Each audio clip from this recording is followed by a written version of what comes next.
Take that with you today. Good evening, people. How you doing? Welcome to Orgasmic Conscious Cooking with yours truly. Tonight I came back and I wanted to have some fun. But before I do that, we've had a rough week.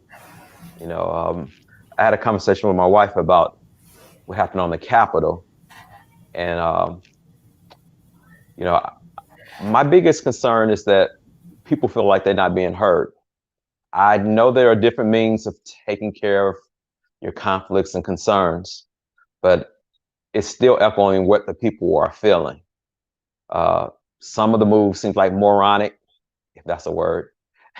I hope I didn't make up a word. But anyway, I ate shrimp for dinner. Hey, Kathy, yes, it's coming pretty soon. But one of the things I want to talk about is I have this T-shirt on that talks about when I created this segment, I like cooking and I love consciousness. And I want to take every opportunity to invite people to another space. This is a fun space. It's light. I'm sure you how to make different recipes. But I also want to hit on consciousness. First of all, I want to thank my sister who made this shirt, Wilma Rideau. She made a shirt and she was cautious about passing them out because she was worried about what people were going to think. I'm not too worried about what people think. I want people to get outside of thinking and step into their knowing. And before we get started, I want to talk a little bit about that. What would it look like if we had a world where people were able to really share how they feel? I mean, just think about it for a second. What would it be like if people could actually share and people didn't go in quite so quick of a judgment, but allowed them to share what they were feeling? Because there's truth everywhere. You have to be willing to look at it and ask a question. What's right about this that I don't get? And I'm constantly asking that. The last week has been tiresome, depressing, saddening, but also there's a possibility, and it's sitting right on this side of this.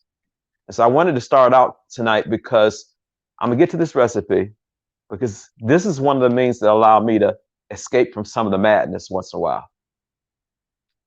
Yes, Kathy, how lovely. I would love to invite people to a space where they can create more of their being. More of my being is offered in some of my meals that I create. What could other people do to invite other people in their space to really have serious dialogue? Sometimes when you think about things, people really don't share anymore. We don't talk about religion. We won't talk about politics.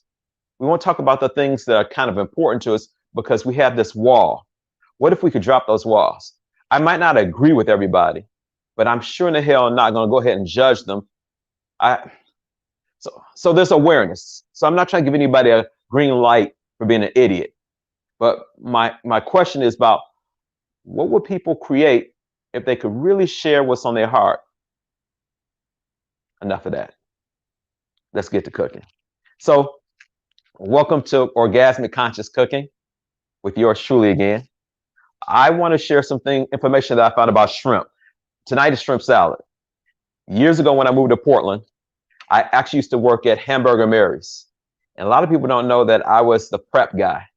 I made salad dressings, I made salads, I made sauces. I was the person that came in early in the morning, chopped up onions, garlic, celery, put together all their salads. And this was one of my favorite salads that they prepared. And I just kept it in my gray space. And I'm going to share it with you tonight. But before we get started with that, I want to show you the difference between, are you aware that there's a difference between prawns and shrimp? Anybody out there? Any ideas? What do you think? Are they just the same? These here are shrimp. What's the difference? Anybody? Well, I bet you don't know. So here you go. I've looked this up on Google. Google does help. So what I found out are prawns have 3 pairs of claw-like legs. Their backs are a lot longer, and they're part of this reproduction system, which is called Dendrobranchiata suborder. That's a mouthful to eat. Big and little, yes. And shrimp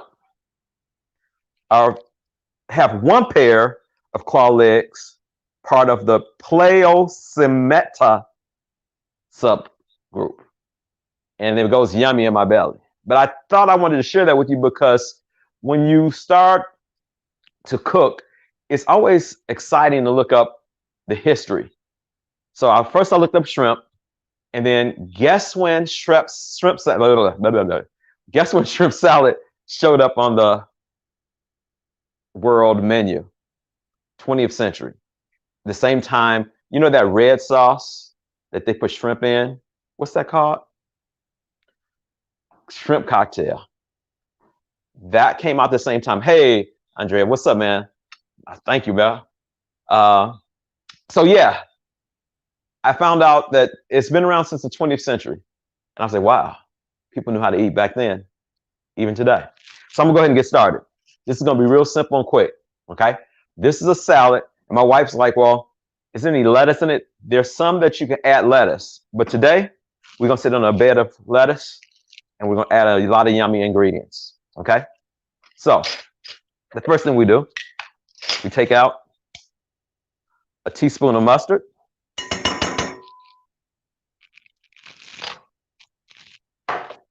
We take a half cup of mayo. You gotta get all the yumminess on there. Now there's a lot different mayonnaise. Now you can make homemade mayonnaise also if you choose to do that. A little bit more work, but it would work. Okay. You're gonna take 1 stalk of celery. Get that all out of there.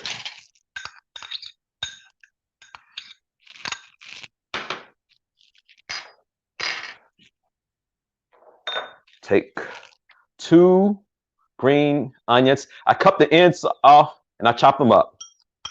Get that there. Now, the original salad that I was creating didn't have celery, but to give a consistency, some crunchiness in it, I'd add celery. Also, you have to be aware that horseradish is really good in a shrimp cocktail. It's awesome. But you have to be aware of how many onions you're going to put in there, because some people in your family might not like onions. I'm looking at my wife. She's like, oh, onions, it's going to destroy what I'm going to eat tonight. She'll try it. Trust me. So what I also do is that you can put a teaspoon of Old Bay spice, but I prefer Fisherman's Seafood Spectacular.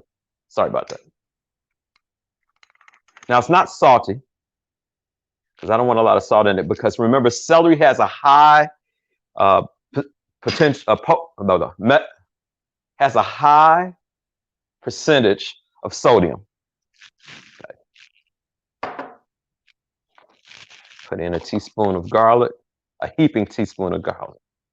I love that, just a little bit more. Won't hurt you. Add a little body. Half teaspoon of black pepper. And I like lots of dill.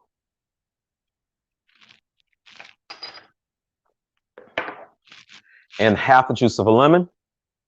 Myers lemons. So there are different lemons out there. I like the Myers. They're a little bit sweeter and the flavor more intense. So put that in there. Make sure you don't get it on the side or in your face. Stir this up. So you might ask, why do I cook? I got it from my mama, if I have to say that. But what really happens, what's that? Whoop, yay, celery, this body like, yeah. That celery gives it that special cook, and it also increases the sodium percentage. There I go. I can't talk tonight. What the hell is that? I would ask Tori to come in and be my taster, but she doesn't like that many onions. So your finished product looks like this. Can you see that? The spoon fell off in there. That's not a good thing. My hands were washed before I started, so you don't have to worry about that. And one of the things that I really don't like doing is eating out of the bowl. Sometimes I watch people on TV and they eat out of the bowl, but yeah, that's nasty. I'm just kidding. But it actually can make you sick because the saliva on your tongue and your mouth starts to break down food. That's the process saliva. You put it in here, you put it back in the bowl, the shrimp starts to break down. No onions, Tory Burton. Yes, you know, she's not an onion lady. Put this all to the side.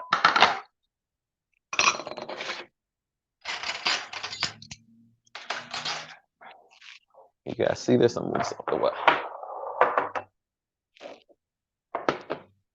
Voila. So, lick the spoon. Yes. I'll lick the spoon for you guys.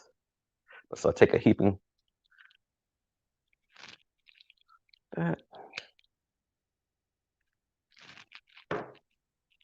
Voila.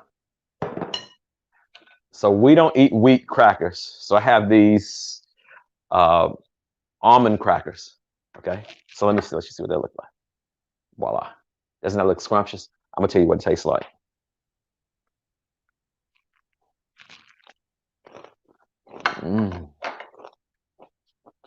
It jumped in my belly.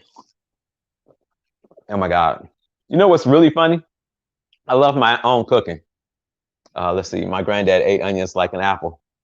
Yeah. I like sweet onions, but I cut down the onions because my dear wife turns away from it.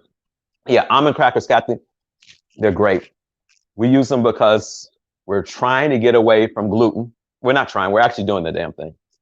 And there's so many different alternatives of great crackers now, but I prefer, these look just like wheat thins, if you can see that, right? Oh my God, it's so good with the salad. I don't know what I'm gonna do. How's it get better than that? Anyway, real short tonight. Thank you for coming in my kitchen. What would you, here's a test for you, a challenge. What would it be like for the next 7 days that you reach out to someone you don't know that might think different than you and not judge them, but stay in the question of a possibility of what you have in common? Anything won't allow that, would you please destroy and uncreate? I love you guys. Until next week, have a great, great week. Love you. Peace.